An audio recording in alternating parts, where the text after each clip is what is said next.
Soyez le bienvenu, fidèles téléspectateurs. Comme d'habitude, nous vous disons merci, chers Congolais. Vous étiez très nombreux, vous avez suivi l'émission avec le professeur Paul Kibal, les chercheurs, qui est également initiateur de CODD, la démocratie directe. Il est également le directeur de l'URED.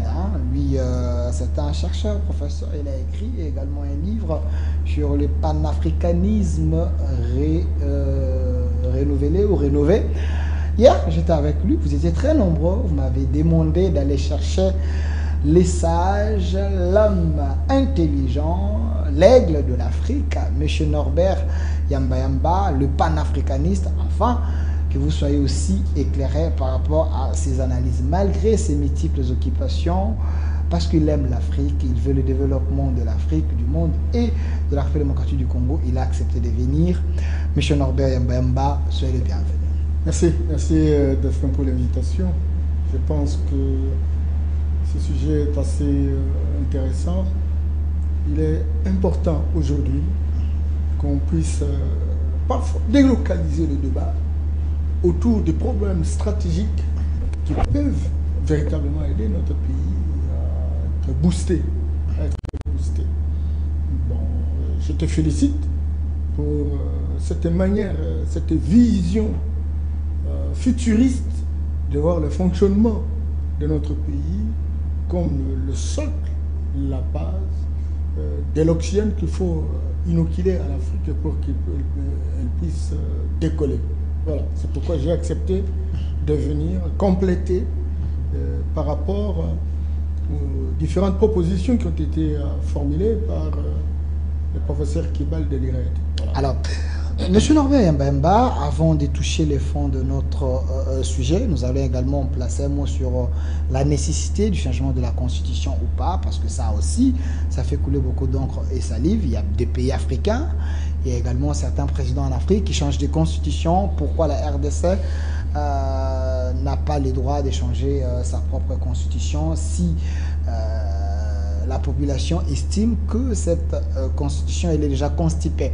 Alors, avec vous, nous allons répondre à toutes ces questions également. Le panafricanisme, quoi comprendre? Est-ce qu'aujourd'hui, l'Afrique peut se prendre en charge? Nous allons en parler, mais avant tout, vous êtes Congolais. L'actualité reste dominée par des événements.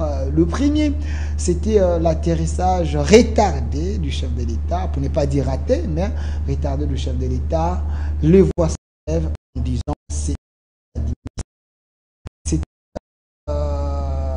un moyen de saboter le chef de l'État.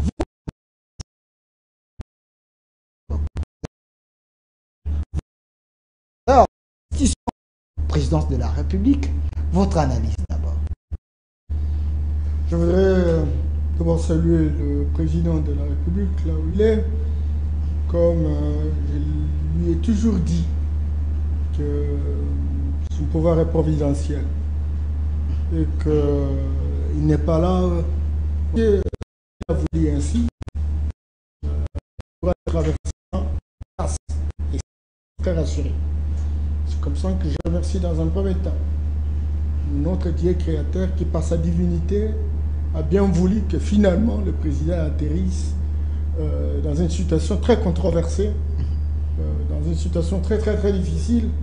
Et voilà, il est là vivant, il a été présent au Conseil des ministres. Coup de chapeau d'abord à Dieu et bravo à l'artiste.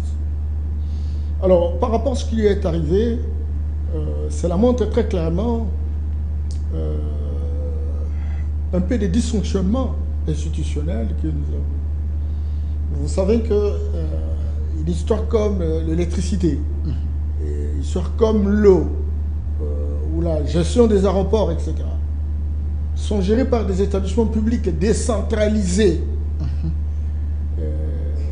Chaque établissement est autonome, a des attributions, a des compétences. Pour les cas d'espèce, la SNEL a des compétences. Parce que là où je ne suis pas d'accord, c'est de faire des raccordements faunilés. Celui qui a compétence par rapport à une matière doit répondre. Mais on ne peut pas faire des ramifications pour dire, par exemple, que le ministre de l'Énergie. Non. Les cas, par exemple, de l'électricité à l'aéroport, etc., relèvent de la compétence, n'est-ce pas, de la SNEL. Pour les camps d'espèces, il y a aussi la RVIA. Sinon, le plan naturellement de retour, ça fonctionne de manière autonome qui vise. Moi, ce qui est arrivé, et ça s'arrive très souvent dans nos aéroports, dans nos aérodromes, etc., où la gestion n'est pas très professionnelle, la gestion n'est pas très rentable. C'est aussi l'occasion de donner un stimulus par rapport à tous ces gestionnaires pour comprendre que le pays ne doit pas rester au félin. Si le président de la République doit se trouver dans cette situation, et en plus fort raison, le petit peuple, il va falloir qu'à niveau de gestion institutionnelle, que cela se fasse avec plus d'efficacité, plus d'efficience. Aujourd'hui, c'est la SNEL, aujourd'hui, c'est la RVIA. Écoutez, tous ces ministères, tous ces établissements publics, comment ils se gèrent? Vous voyez ce que cela représente. Montantis. Si aujourd'hui, de ce qui est arrivé pour le président, et ce qui ira, nous n'en parlons pas. En fait, vous êtes un scientifique, vraiment confirmé, un scientifique du premier rang. Mais vous étiez également le DURCAP, du VPM de l'intérieur, M. Peter Kazadi, et vous avez continué avec Jacquemain Chabani. Aujourd'hui, peut-être la République cherche un endroit vous caser, vous mettre par rapport à vos compétences, mais vous avez servi la nation. Sécurité. Pas le PC Moulumba, qui a fait du journalisme, en partie, n'a pas compris la première institution. Cela, vous savez, ça c'est le naturel qui revient tout d'ailleurs. Au fond de mon cœur, j'ai toujours été très inquiet par rapport à certaines institutions, par rapport à certains établissements publics, par rapport à certaines responsabilités. Aujourd'hui, l'IDPS est en train de se réveiller, mais c'est tard. On aurait pu avoir un personnel politique qui répondrait à toute éventualité. Mais beaucoup ont assumé des responsabilités, continuent à assumer des responsabilités en dehors du personnel, véritablement, de l'IDPS.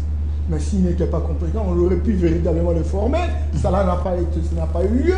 Et donc, ni un personnel qui est opérationnel, ni un personnel qui a des moyens, c'est comme ça qu'ils disent que même si le président de la République s'en allait, il n'y a personne. Ça me choque. Ça me choque, sérieusement. Quand on dit en dehors du président, il n'y a personne, c'est une insulte.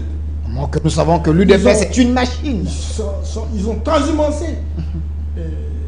Et nous, qui sommes véritablement des gens qui sont restés loyaux, fidèles, depuis la création du parti, etc., nous sommes là, en train de regarder les choses, etc. Et pourtant, on aurait pu se comporter autrement, parce que nous avons un devoir moral de pouvoir changer la situation. Quand cela ne tienne, bien vaut tard que jamais, il va falloir qu'à un moment donné, l'on regarde un peu cette situation. On ne peut pas continuer comme ça. On s'est engagé. On a fait confiance, naturellement, pour qu'on puisse changer de pays. Mais le personnel qui, aujourd'hui, est appelé à accompagner les chefs de l'État pour changer la République, ils sont, pour la plupart, des obstacles à cette dynamique. Alors, on va laisser le pays acquis. Ça, c'est dangereux. Raison pour laquelle je demande aux instances compétentes, surtout dans notre groupe politique, etc., il ne manque pas des hommes et des femmes qui ont des compétences affirmées, confirmées, mais qui auraient pu assumer des responsabilités, malheureusement. C'est la première chose. Deuxième chose, vous m'avez dit que j'étais directeur de cabinet, bien etc. sûr. C'est un administratif. J'étais administratif. C'est vrai qu'on a traité pas mal des dossiers sensibles de la nation. Et aujourd'hui, vous étiez au ministère de l'Intérieur. J'ai fait une thèse sur la sécurité. Ok. Toute une thèse finie sur la sécurité. au regard de l'expérience que j'ai acquise à l'intérieur du ministère, etc., au regard des services que j'ai consultés, que j'ai travaillé avec, etc., tous les services de sécurité, j'ai photographié, j'ai capturé l'image, j'ai capturé les problèmes, et nous sommes en train de proposer des choses. Très prochainement, quand je vais vous présenter aussi, parce que le livre sort, on va en parler. Mais ces questions sont toujours à parler. Mais il y a un problème de suivi. Qui suit, par exemple, l'aéroport là, etc. Regardez chaque jour combien d'argent là revient. Taxes territoriales. Combien d'argent revient en caisse. Et ça, à un moment donné où il y a eu difficulté, on croyait pouvoir mettre ça pour une année, des ans. Aujourd'hui, c'est combien d'années? Mais ça fait combien de millions? Personne ne peut nous dire aujourd'hui qu'il y a autant de millions, etc. Donc, c'est l'argent des personnes. Donc l'aéroport ne peut pas manquer de moyens pour dire qu'il y a un problème de groupe? Non, mon cher. Donc, c'est un sabotage? Non, je ne dirais pas sabotage, il faut que l'enquête se fasse.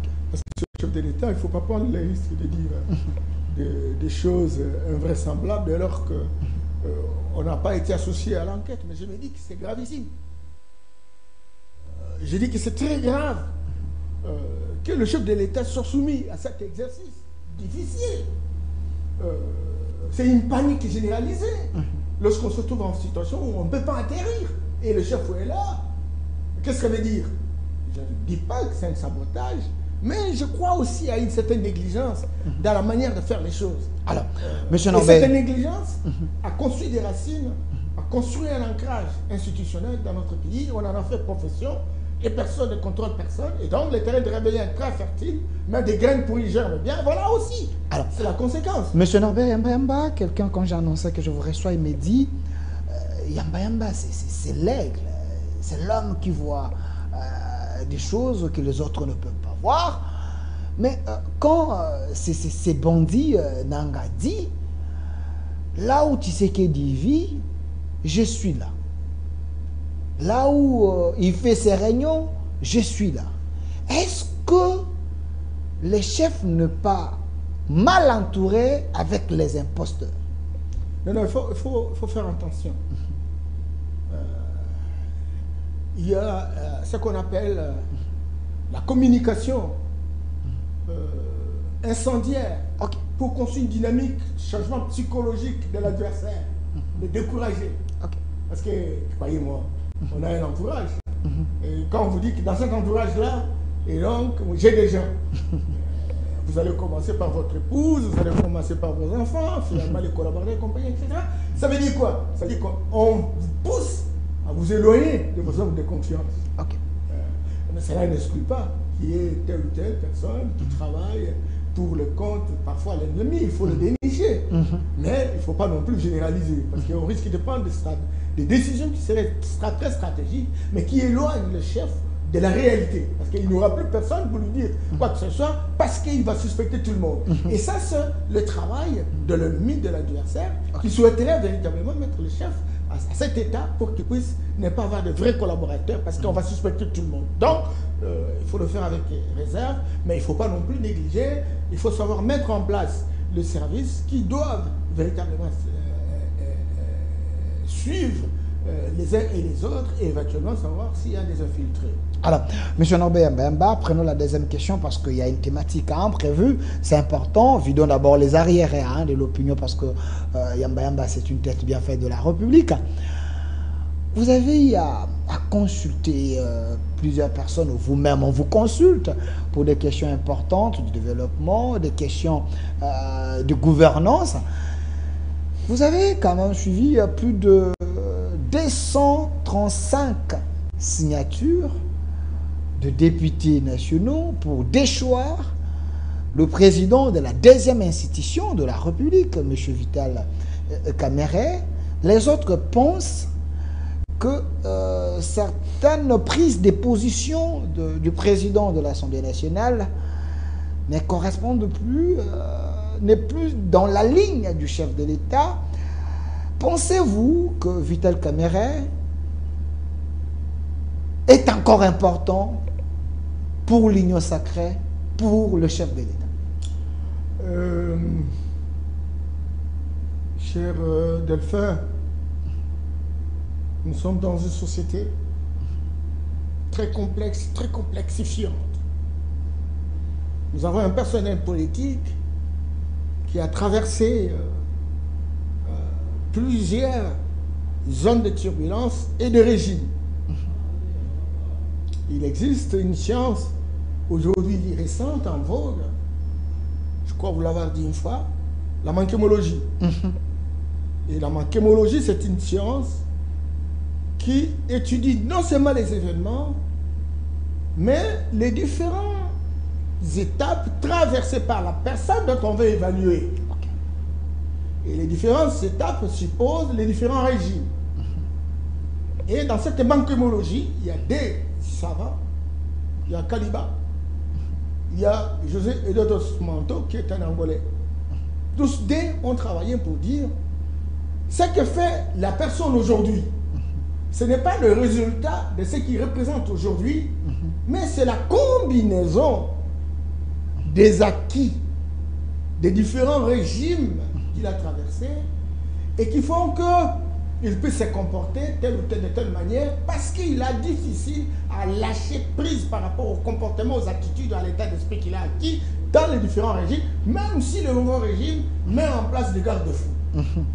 Et c'est comme ça que vous voyez le personnel politique qui entoure le président de la République sont pour la plupart des gens qui ont traversé véritablement les différents régimes, qui n'ont pas construit une vision autour du développement de la République à la manière de l'UDPS, et donc ces gens-là l'entourent, et peu sont ceux qui sont véritablement de l'UDPS. Mais quel UDPS? Parce qu'il y a des gens qui ont commencé le combat, qui ont ruminé le combat, qui ont acquis un état d'esprit, un comportement, une attitude et une vision, un horizon politique.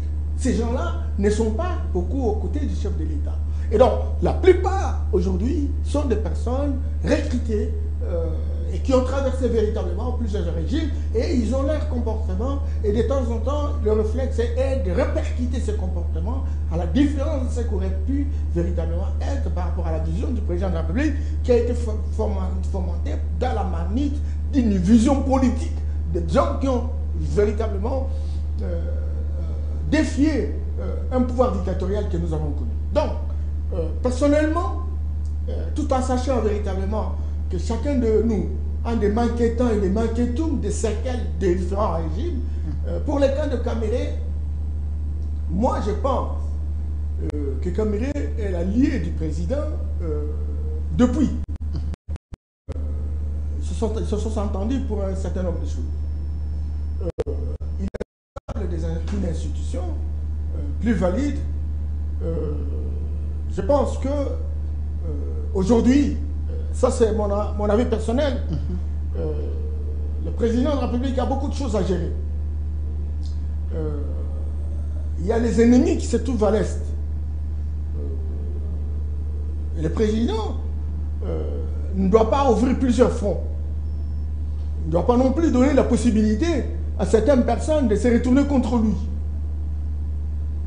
Croyez-moi, aujourd'hui, on est en train de recruter les magistrats, on est en train de recruter un personnel à Goma, à Bukavu. Il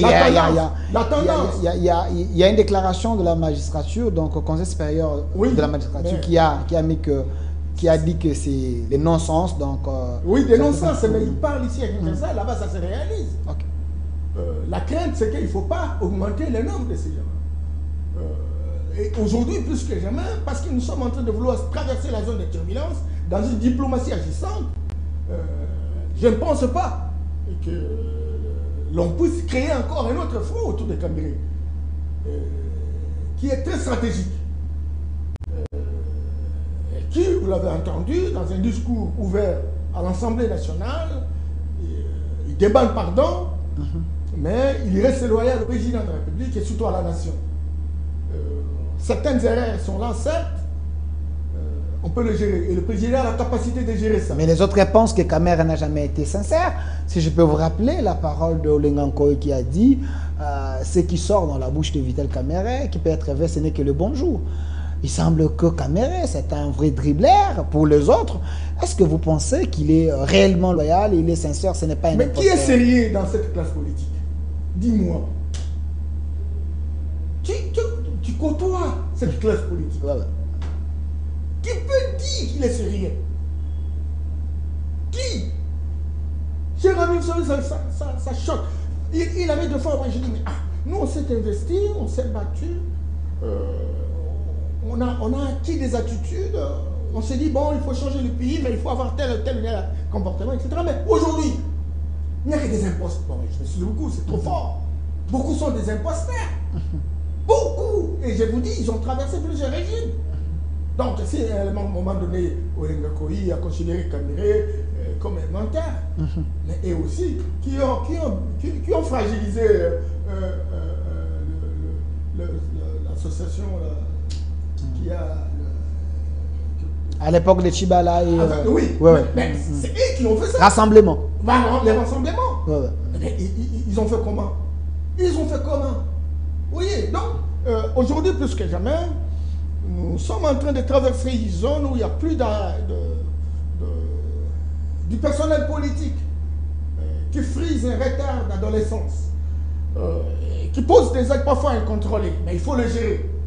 Et quand on aurait traversé la zone de turbulence, à ce moment-là, on verra le reste. Mais chercher à aggraver la situation déjà précaire, moi je ne conseillerais pas le président de cette manière-là. Tout le monde souhaiterait que Kamere s'en va. Oui, il s'en va. Mais à un moment donné, Kabila a été fragilisé. Même situation. Parce que, écoutez comment il dit. J'ai connu la même situation de l'Est. Je n'ai jamais trahi.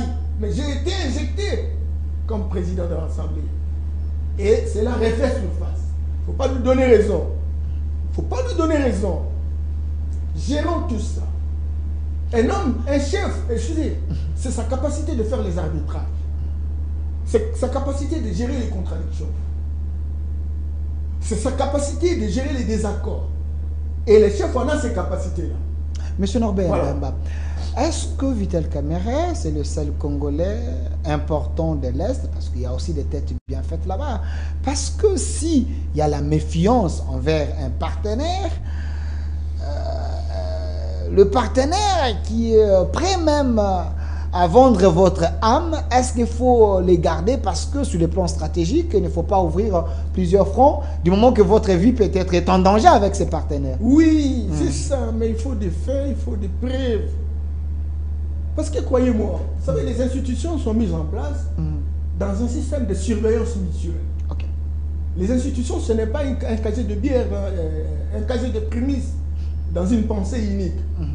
Parce que la démocratie elle-même, c'est une gestion de contradiction.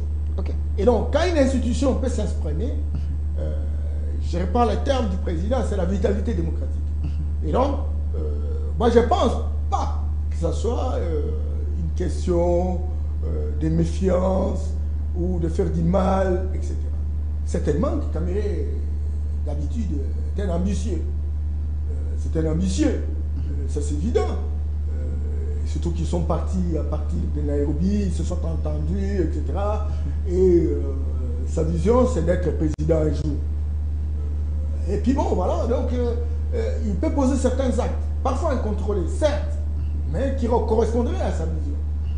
Et le président a intérêt de le gérer, pour dégonfler toutes les émotions toxiques que j'attends dans l'opinion. Vous n'allez pas dire que non, il y a des hommes et des têtes bien faites à l'Est. Oui, mais écoutez, la question politique, c'est autre chose. Ce n'est pas une question de bien faite, tête bien faite. Il y a des hommes de plus intelligents, mais qui n'ont pas de responsabilité. Il y a des hommes de grande envergure, mais qui n'ont pas une emprise institutionnelle, qui n'ont pas un ancrage sociologique ni territorial. Et Kamere a réussi à susciter, n'est-ce pas, les attentes de ce peuple-là, etc. Et s'il faut désigner un roi de l'Est, c'est lui. Okay. Les autres sont là, certes, intelligents, plus intelligents que lui. Mais il y a quand même des Bati, il y a Bati, il y a Ememboji, ils sont quand même nombreux. Il y a la génération montante aussi. Il ne faut pas comparer Boji et Kamere. Je m'excuse beaucoup, moi je dis des choses comme ça. Non, Boji est dans la génération sacrifiée, mais quand même aujourd'hui il est en train de confirmer son leadership à l'Est. Vous voyez, il faut... Non, n'allez pas de cette manière-là. Construisons un pays responsable qui met des racines. À l'Est, aujourd'hui, il y a Caméré, il y a Bahati. Okay. Les restes, ce sont... les mini-frétins. Des frétins. Okay. Et Boji, c'est le produit de Caméré, qui est d'ailleurs son beau-frère. Ne l'oubliez pas. Qu'il a fait confiance, etc.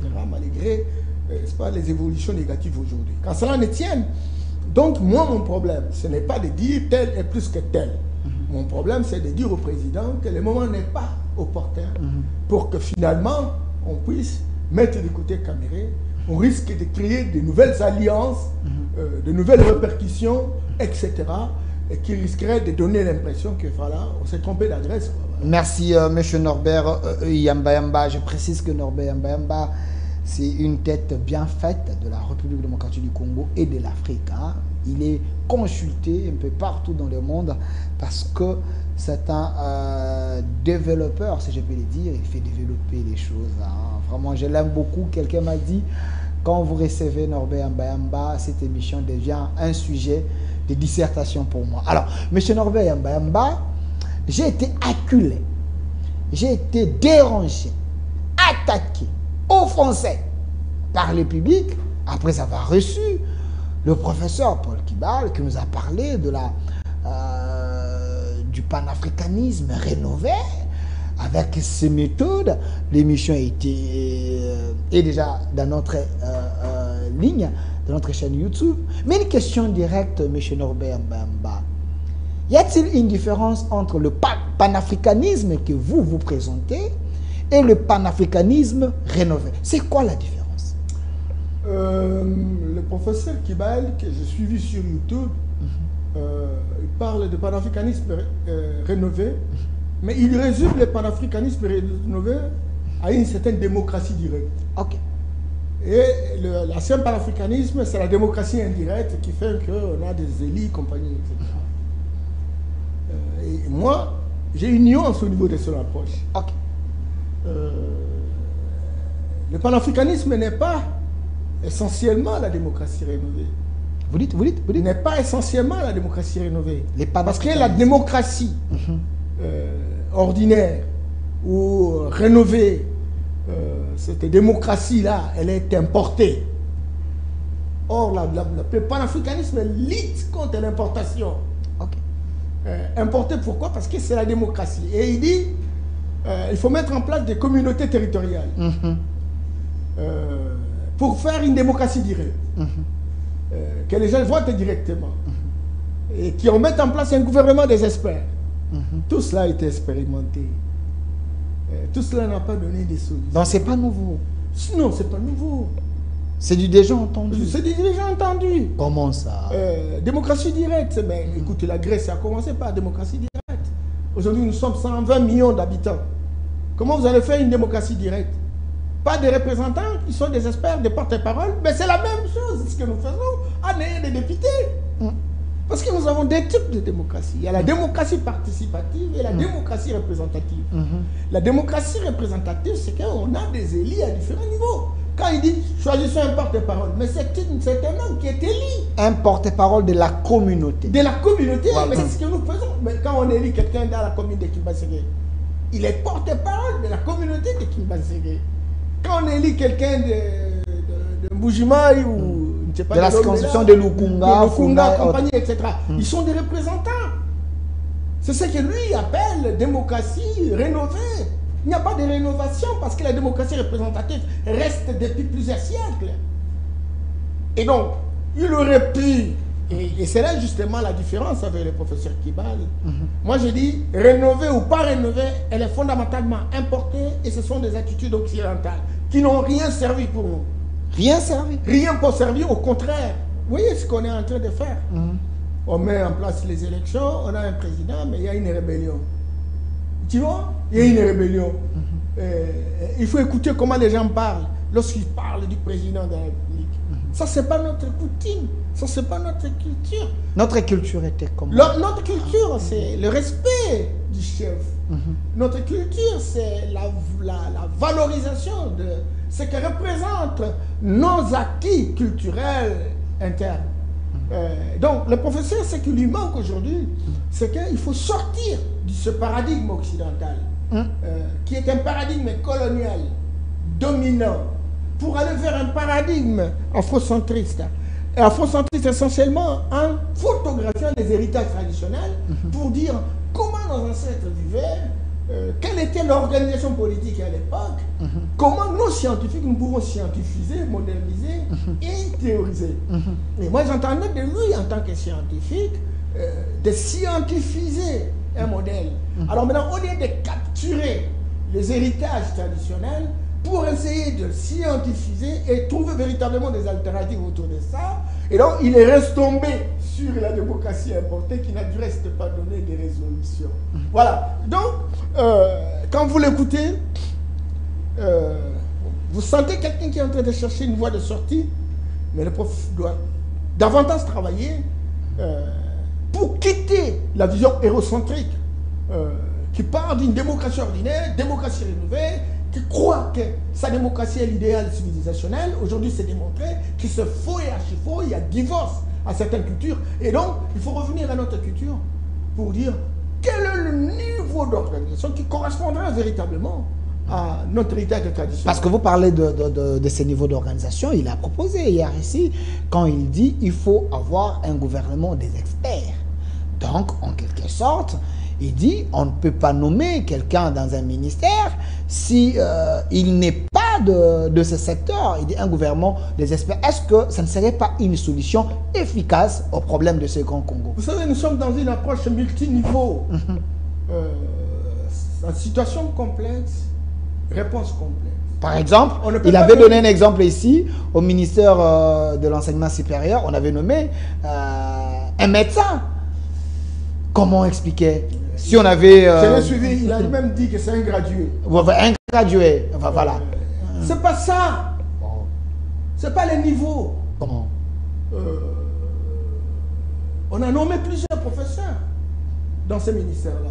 Vous me dites qu'il y a des évolutions. Machako Mamba, il n'y a pas que Machako. Ils ont été nommés. Eh bien, tous les recteurs sont des professeurs d'université. Ok. On ne se nomme pas professeur, il faut avoir un niveau, compagnie, etc. Mais il faut poser la question sur les résultats. Quels sont les résultats? Alors maintenant, il croit que parce qu'il est gradué, c'est pourquoi il n'a pas fait de réformes. Et les professeurs, ils ont fait quelles réformes? C'est ça. Nous avons un problème d'avoir des élites qui n'ont plus d'engagement pour créer, pour inventer. Nous avons des hommes et des femmes qui sont bons pour le privilège, mais pas pour le sacrifice de la République. Des hommes et des femmes qui sont bons pour des privilèges. Le privilège. Et on se bat pour le privilège. Okay. Et quand on est prof, et que vous voyez un gradué à la tête d'un ministère, vous dites non, c'est pas possible. Mais quand même vous, prof, vous faites moins que les gradués. Et c'est ça le grand problème. Il y a un problème de la méritocratie. Eh bien voilà, il y a un problème qui est finalement, qui est un problème, j'allais dire, culturel. Parce que comment expliquer, cher Delphin, l'enseignement que nous sommes en train de suivre aujourd'hui, cet enseignement-là permet à ceux qui s'éloignent de nos réalités culturelles. Vous êtes à l'école primaire, vous avez des sciences naturelles qui vous permettent de connaître votre société. Vous avancez vers l'école primaire, secondaire, vous arrivez à l'université, donc on vous donne des enseignements qui vous éloignent de votre société. Vous êtes professeur, les enseignements et les théories, toutes les méthodologies, elles sont nées de l'Occident. Et donc, vous devenez incompétent pour comprendre votre milieu, mais vous devenez ouvrier pour la société des autres. C'est ainsi que quand on responsabilise un prof, il est difficile à faire véritablement des innovations par rapport à notre situation. Parce qu'il est difficile à avoir la maîtrise. C'est pas de notre société. Mais les Kassavou n'ont jamais fait l'université. Les Lumumba n'ont jamais fait l'université. C'était des évolués à l'époque. Eh bien, c'était des évolués, mais ça c'est une nomination. Mais des emplois primaires, parfois, mais ils ont été engagés, ils avaient de l'offre politique, ils avaient un horizon politique, Des gens comme Modibo Keïta, qui étaient enseignants des primaires et qui avaient des grandes idées pour la construction d'une Afrique unie, etc. Kimbangu. Des gens comme Kimbangu, des gens comme Nkrumah, tout ça. Voilà, donc, ce n'est pas le niveau aujourd'hui. Mais il a tout petit peu raison quand il dit, mais agriculture, mais chercher un agronome, pourquoi pas?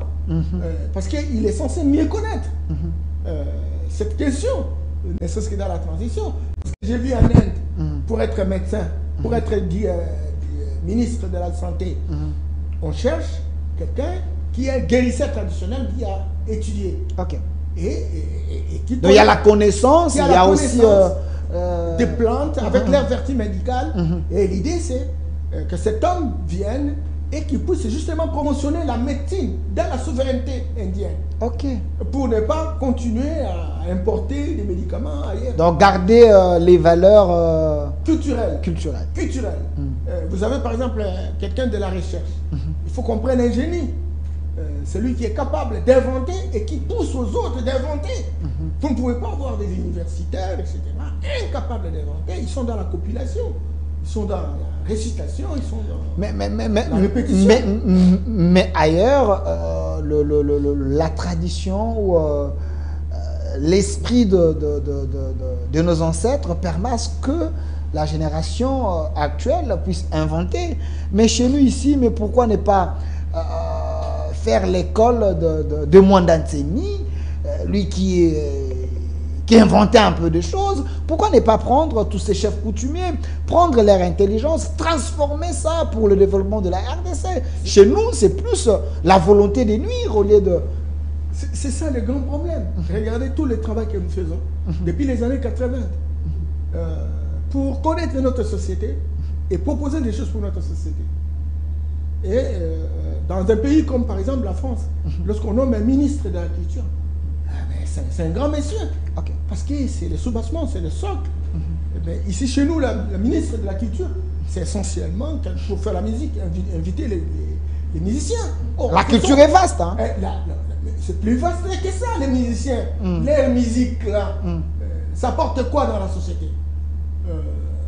Même les chansons n'aident plus, parce qu'en réalité, les chansons auraient pu véritablement mettre en exergue les prouesses que différentes communautés ont gagnées, les différentes expériences qui permettent aux autorités de prendre des décisions stratégiques. Donc le ministère de la Culture, c'est un ministère stratégique.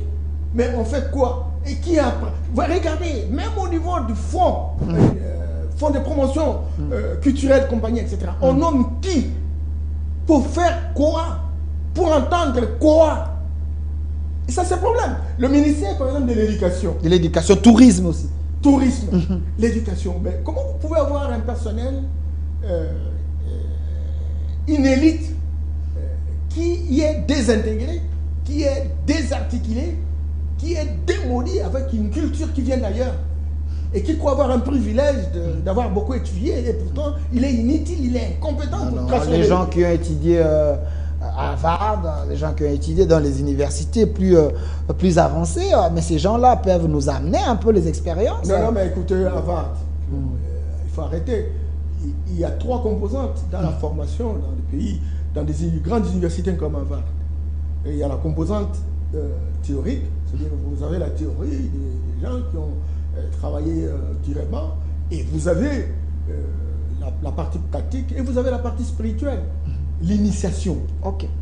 Vous terminez la théorie, vous terminez la pratique, et on vous initie. C'est comme ça que dans ces universités, vous avez par exemple la maçonnerie à l'intérieur, Rose et Croix, il y a des tempéliers. Même quand vous allez en Chine, vous avez des Incacariens, des Maïcariens, etc.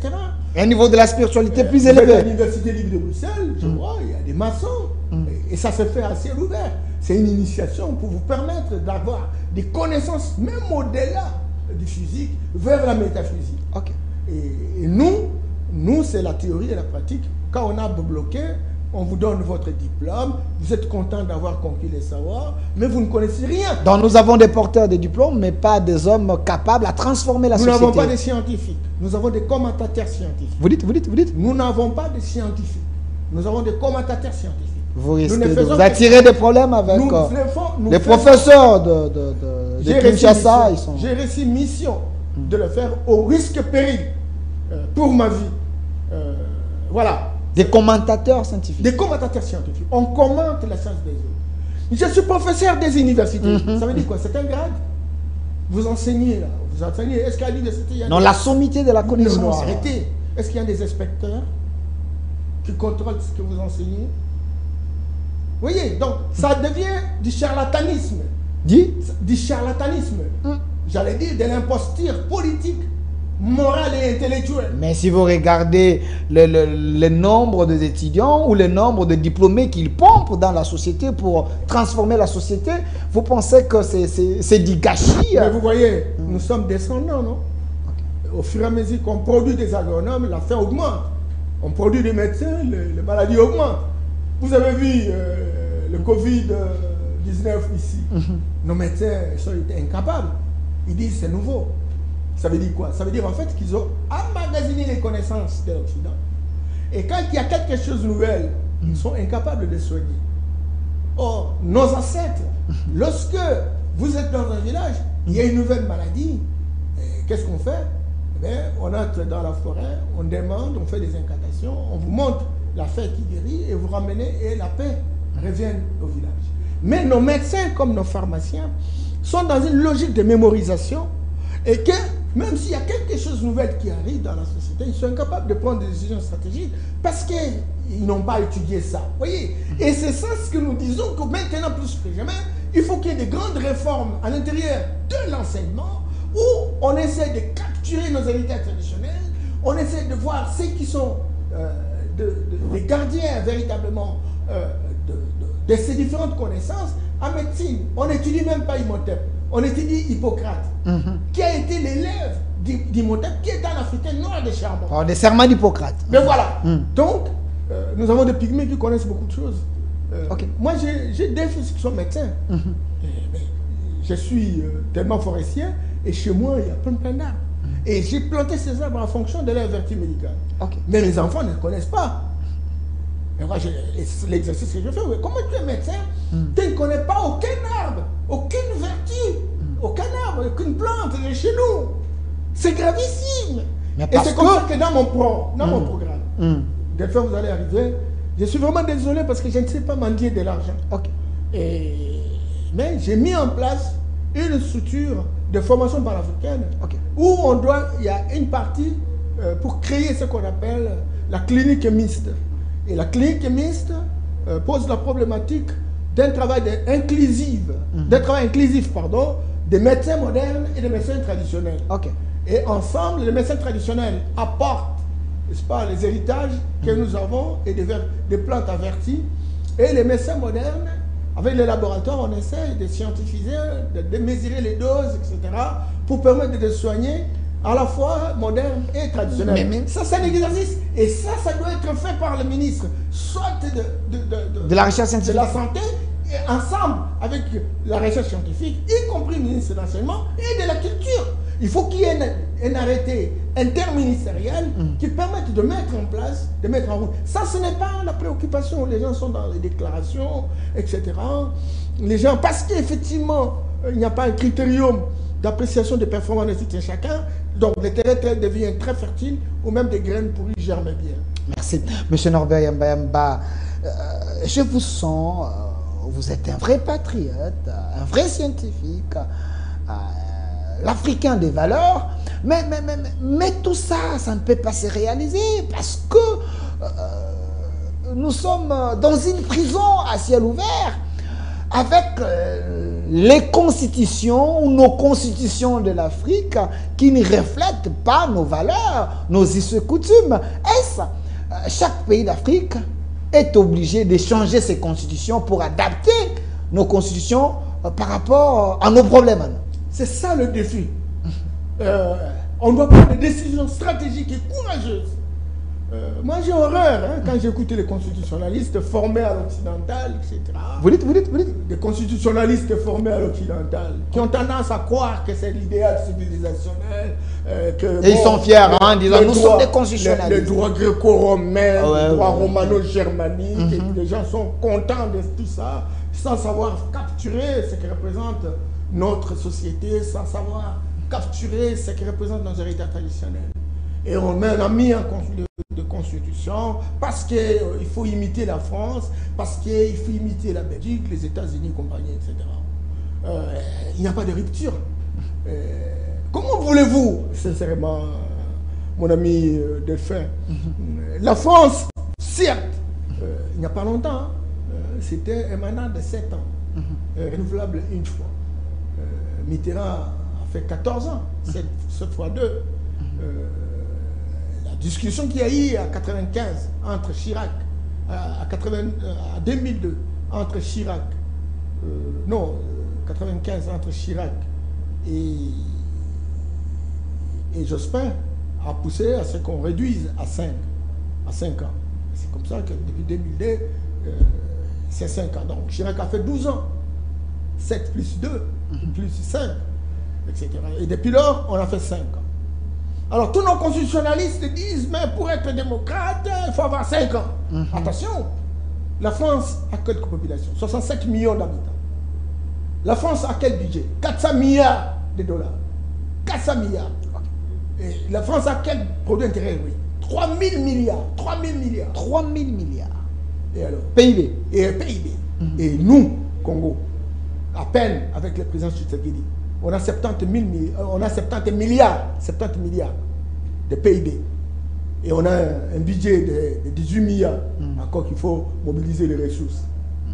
Avec la on a une population... 20 milliards, quelque chose comme ça. Maintenant, prévision budgétaire. On est en train de le dire, encore qu'il faut que ça serve à quelque chose. C'est évident. Vous voyez, et nous avons une population de 120 millions d'habitants. 120 millions d'habitants. La France a 65 millions. Nous avons 20 milliards exposés, avec ce que dit Mosito. Et puis bon, et ils ont 400 milliards, 67 millions d'habitants. Les problèmes à résoudre, 80% des problèmes sont résolus. Nous, tous les problèmes sont à l'état d'animalité zéro. Le mire, il faut l'arranger, la route, il faut l'arranger, le bac, il faut l'acheter, la voie, le transport, il faut l'arranger. Tout est... Alors, vous dites 5 ans, parce que la France a 5 ans. Dis-moi, quel type d'intelligence ces gens? Comment on peut copier l'Occident jusqu'à ce point, devenir enfant? S'ils ont 5 ans et que 80% de leurs problèmes sont résolus, et ils ont un budget de 400 milliards, nous n'avons que 16 milliards ou 20 milliards, et nous avons 120 millions d'habitants. En 2050, nous aurons plus de 300 millions d'habitants. Dis-moi, vous avez quelqu'un qui vient, il a 5 ans. Il doit faire les états des lieux dans tous les états de la vie. Il n'aura pas fini les états des lieux. Et puis il faut débourser encore des moyens pour organiser les élections. Voilà. Que cet argent peut servir à quelque chose. Et les élections, nous avons consommé 1 milliard. 1 milliard. Ça coûte. 1 milliard. Le programme, le PDL 145 territoires, c'est 1 milliard 660 millions. Et pour couvrir l'ensemble du territoire national. Mais il n'y avait pas d'argent pour arriver véritablement au bout. Parce qu'il y a eu plusieurs projets multisectoriels. Ces projets n'ont pas été réalisés. Certains, oui, parce qu'il n'y a pas d'argent, mais là, tout l'argent a été mis, n'est-ce pas, pour les élections. Et on continue à dépenser parce qu'il y a des structures de la CENI qui continuent à fonctionner. Pour avoir quel résultat? Et pour avoir quel personnel politique? Est-ce que ces choses-là ne peuvent pas nous pousser à réfléchir? Ces choses-là, s'il vous plaît, qui va arriver, il va faire la même chose et il s'en va. Oui, donc nous devons être en mesure de se dire. Et tous ces scientifiques, et je salue le professeur Kibal, qui tentent de réfléchir, etc., mais qu'on nous cherche un autre modèle qui nous permette véritablement d'être nous-mêmes et de choisir des hommes et des femmes qui soient capables d'aider la République. Mais les Africains ne sont pas préparés parce que c'est comme si nous sommes sous l'emprise de l'Occident. Si vous tentez, on dit que c'est un dictateur, il faut les tuer, remplacer d'autres personnes. Non, mais là, c'est... Vous créez des tensions dans votre pays, des rébellions, ainsi de suite. Cher ami Delphin, les choses ont évolué. au début, il y avait des progressistes, il y avait des modérés en Afrique. Au début des années 60, etc. Parce qu'il y a eu deux puissances. Il y avait l'Occident et l'Orient. La Russie, l'URSS et les États-Unis. Aujourd'hui, les choses ont évolué.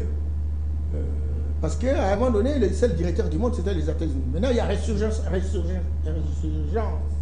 c'est pas d'une puissance multipolaire. Vous avez la Chine, vous avez la Russie, vous avez les États-Unis, vous avez l'Union européenne, vous avez la Turquie, vous avez l'Inde, les Qatariens aussi. Et vous avez l'Arabie Saoudite, etc. Oui, donc il y a plusieurs pôles.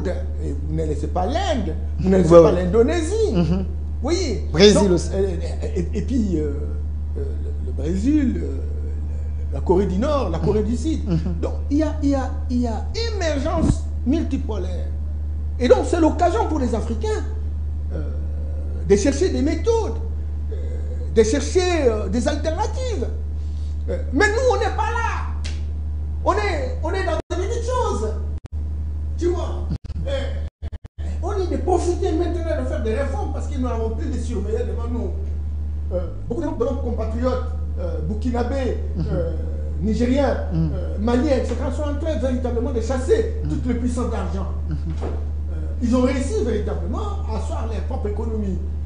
Est-ce que c'est dans les longues durées? Parce qu'il semble qu'ils finiront par se fragiliser. Parce qu'il faut démarrer dans cette politique paternaliste. Il semble parce que c'est eux qui ont plus d'expérience. Est-ce que si nous prenons cette voie, il n'y aura pas de risques après 5 ans? Il faut poser un premier pas. Et le premier pas a toujours été le plus long. Il ne faut pas avoir la peur.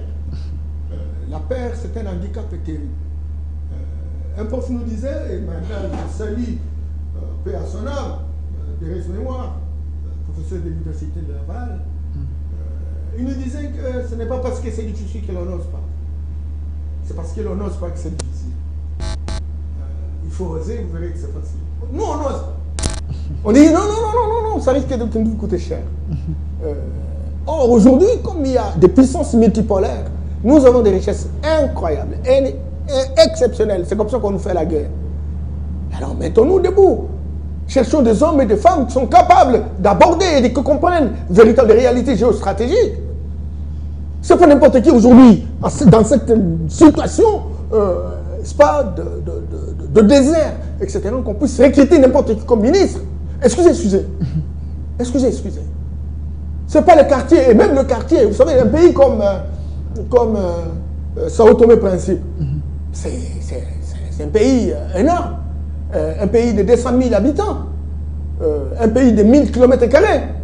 C'est 2 fois la ville de Kinshasa. Mais il y a des présidents, il y a des ministres, etc. Donc, quand vous avez un ministère chez nous, vous êtes un pays. Congo-Brazzaville, c'est 5 millions d'habitants. Mais le Kinshasa, environ 20 millions.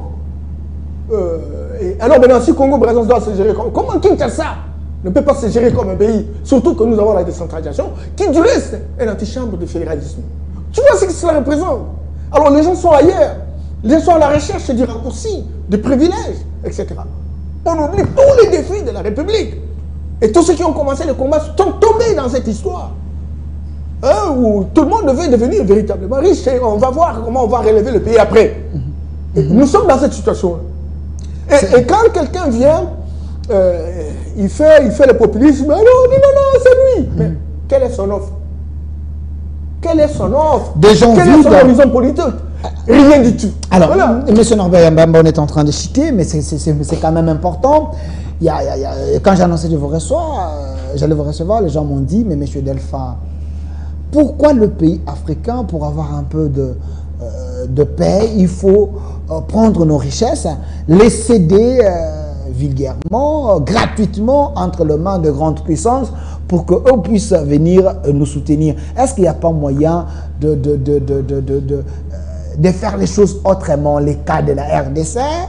Parce que la rébellion avançait, il fallait chercher les États-Unis, leur donner nos richesses et puis chercher à se maintenir au pouvoir. Est-ce que cette approche est durable, cette approche peut profiter au Congo?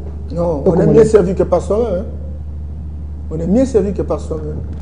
Il y a des approches court-termistes, moyen-termistes et long-termistes. Et l'approche qui a été prise, celle de coopérer avec les États-Unis, c'est une approche court-termiste. Elle est parcellaire, elle est ponctuelle. Parce qu'on veut trouver une solution ponctuelle. Mais long-termiste, dans une approche d'ancrage institutionnel, sociologique et territorial, c'est pas ça. Nous devons être en mesure de générer nos moyens et discuter avec les gens en fonction de nos moyens. Et les États-Unis sont dans le business. Les États-Unis n'ont jamais aidé un pays au monde. Okay. Jamais. Jamais. Qu'il sait quel. Vous voyez comment ce que fait l'Israël et l'Amérique est derrière. Et puis même quand il vient, il nous donne des injonctions. Pourquoi? Pour quelle raison? À quelle qualité? Tu vois?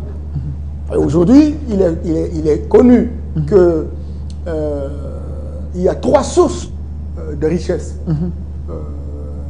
Il y a le savoir, le travail et la violence. Le savoir, c'est la connaissance. Comment fabriquer, par exemple, la canne? Quand on ne réfléchit pas, si on peut faire traditionnellement cette canne, pourquoi ne pas en faire une usine pour produire plusieurs cannes? Parce qu'on aura engagé des personnes. Nous, on n'est pas là. Si, par exemple, les chaises, on peut en fabriquer autant, mais il y a combien de personnes qui seront engagées? Nous ne sommes pas là. Tu vois? Mais on croit que, bon, l'extérieur va nous aider, etc. J'ai fait ma carrière, près de 30 ans, dans les institutions internationales. Je connais les tenants et les aboutissants. Il n'y a pas d'amourette. Bien au contraire, on n'a aucune considération pour nous. Alors maintenant, pour une approche long-termiste, futuriste, il faut savoir penser comment nous pouvons inventer. Le nobium, parce que la bagarre se trouve à Rutshuru, c'est un élément important dans la fabrication de fusées. Et on a mis en place des dispositifs pour avoir des groupes armés, etc., pour tirer les coltans, tirer les rhodium, tirer l'or, le manganèse, le manganèse et compagnie, etc. Tu vois? Parce que, croyez-moi, aujourd'hui, la violence est devenue la source de financement la plus rentable. Et c'est là à cause de la guerre. Les Américains, pour 244 ans d'indépendance, ils ont fait la guerre pendant 241 ans. Ils étaient en Afghanistan. Ils ont fait 20 ans. Ils sont partis, ils disent les Américains ont échoué. Quel échoué? Ils ont eu ce qu'ils sont venus chercher. Ils ont pompé, ils sont partis. C'est ça. Donc, les gens préfèrent la violence, la guerre, que de traiter avec un État côte à côte parce qu'il y aura des conditionnalités. Raison pour laquelle on alimente les groupes armés et on cherche des sous-traitants dans la sous-région, etc., comme le Rwanda, l'Ouganda, compagnie, etc., qui eux aussi n'ont pas de ressources, viennent tirer au maximum les ressources chez nous en faisant véritablement la commission et le courtier. Voilà. Donc, moi je pense, aujourd'hui plus que jamais, il faut qu'on pose des jalons. À partir de l'enseignement, Nyerere a tenté, dans les années 60, à l'école primaire, il a mis en place un programme. Ce programme qui permet, quand vous faites même 2 ans primaire, même si vous n'avancez pas, vous êtes capable de vous installer et de devenir autonome, avec capacité de vous créer un environnement qui vous donne des ressources. Et les tâches d'enseignement ne sont pas des tâches de prolongement, mais des tâches de formation pour avoir des hommes, des produits qui permettent véritablement d'être utiles dans la société. Toutes ces réflexions-là doivent se faire. Mais regardez notre ministère de l'enseignement supérieur, regardez notre ministère de l'enseignement primaire, regardez la recherche scientifique, regardez tous ces ministères. Les gens changent d'un ministère à l'autre. On a été à l'agriculture, on vient au développement rural, un plan, etc. Tout ça. C'est quoi au juste? Et d'ailleurs, comment on apprécie les performances des gens? Comment on apprécie les performances des gens? Là aussi, c'est un problème réel. Donc, la guerre peut se terminer. Oui, la guerre doit se terminer. Elle doit se terminer parce que c'est notre pays. Et le développement va venir quand? Avec le personnel politique que nous avons? Merci.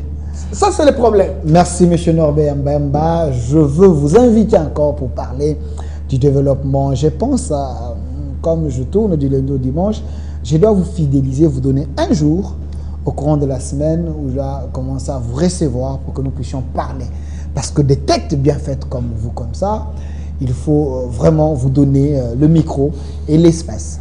Et non parce que vous avez des millions mais parce que vous avez de l'or à nous donner la matière grise, M. Norbert. Mais je ne comprends pas ceux qui disent qu'au sein de l'UDPS, il n'y a pas de tête. Qu'en République démocratique du Congo, il y a carence des Congolais de bonne qualité. Voici l'un des Congolais de bonne qualité, capable à aider les chefs, à trouver des solutions aux problèmes qui dérangent les autres. M. Norbert Bemba, merci. Excusez Delphin, je voulais simplement vous dire que à l'UDPS, c'était devenu une religion. Et ça continue. Hein? Okay. Et une religion pour une voie bien déterminée. Mais on n'a pas été bien encadré.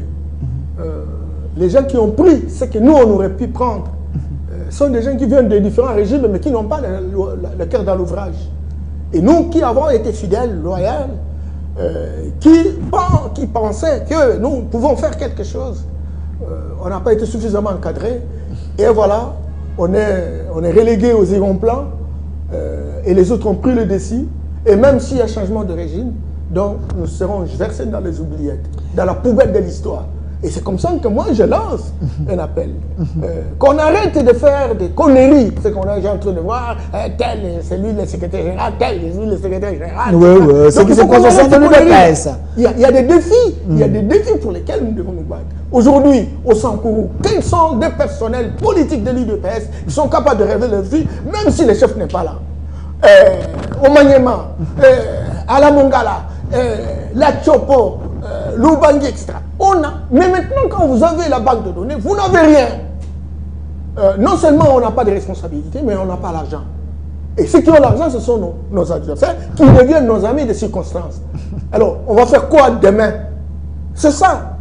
Merci, M. Norbert Mbemba. Aujourd'hui, les bénéficiaires, c'est des ramassis, des gens qu'on a croisés dans la route.